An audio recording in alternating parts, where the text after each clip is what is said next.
భారత పార్లమెంట్లో నిన్న ప్రవేశపెట్టినటువంటి డీలిమిటేషన్ బిల్ ఏదైతే 131వ రాజ్యాంగ సవరణ ఉందో అది వీగిపోయింది. 2/3 వంతు మెజారిటీ సాధించలేక ఎన్డీఏ పక్షం చేతులెత్తేసింది. తద్వారా డీలిమిటేషన్ బిల్ ఆగిపోయింది. దానికి కారణాలు అనేకం ఉన్నాయి.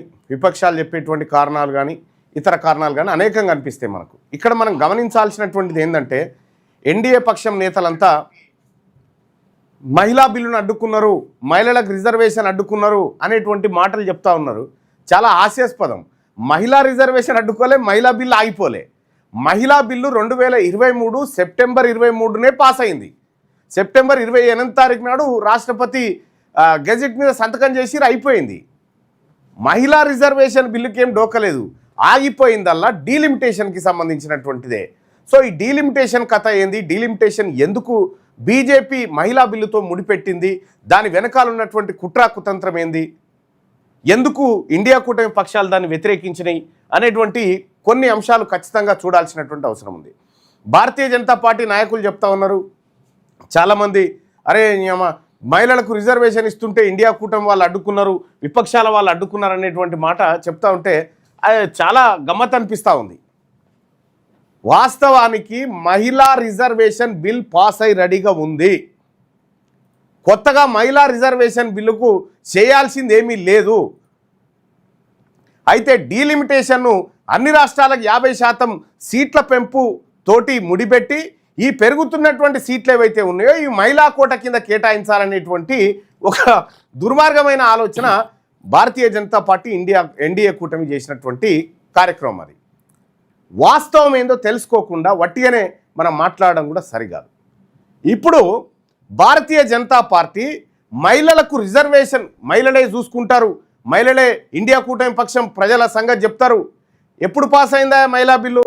2023 సెప్టెంబర్ 23 తారీఖు నాడు పాస్ అయింది. పార్లమెంట్లో పాస్ అయితే 2023 సెప్టెంబర్ 28 నాడు రాష్ట్రపతి గజెట్ ఇచ్చేసిండు, అది చట్టంగా మారింది. 33% రిజర్వేషన్ వచ్చి ఉన్నది ఆల్రెడీ.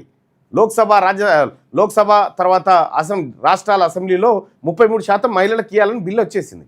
కానీ ఈ డీలిమిటేషన్ అనేటువంటి కమిషన్ వేసి డీలిమిటేషన్ ద్వారా ఈ 33% ఇప్పుడు ఆల్రెడీ 543 ఉన్నాయి కదా, 543 కంటే అదనంగా పెరిగేటువంటి సీట్లు మహిళలకు ఇవ్వాలని పెట్టిరు.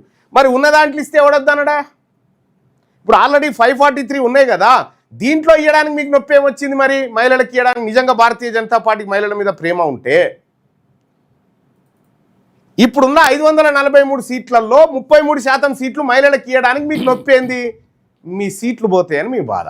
మళ్ళీ ఓబీసీ మీ సీట్లు పోతాయని మీ బాధ.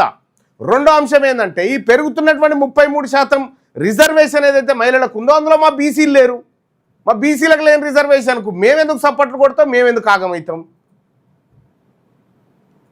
కాబట్టి భారతీయ జనతా పార్టీ కథ ఏందో చూడాలి మనం. అది చేసేటువంటి దొంగ పనులు కూడా ప్రజాక్షేత్రంలో ఉండాలి. ఇంత మొత్తుకుంటారు కదా, 2023లో మహిళా బిల్లు పాస్ అయితే మరి మహిళల పట్ల భారతీయ జనతా పార్టీకి అంతే స్థాయిలో ప్రేమ ఉంటే మరి తర్వాత 2024లో జరిగింది కదా పార్లమెంట్ ఎన్నికల్లో మహిళలకు ఎన్ని సీట్లు ఇచ్చిందండి బీజేపీ పార్టీ? ఆ తర్వాత జరిగిన రాష్ట్రాల ఎన్నికలలో ఎన్ని సీట్లు కేటాయించిందండి మహిళలకు? 33% ఇచ్చిందా?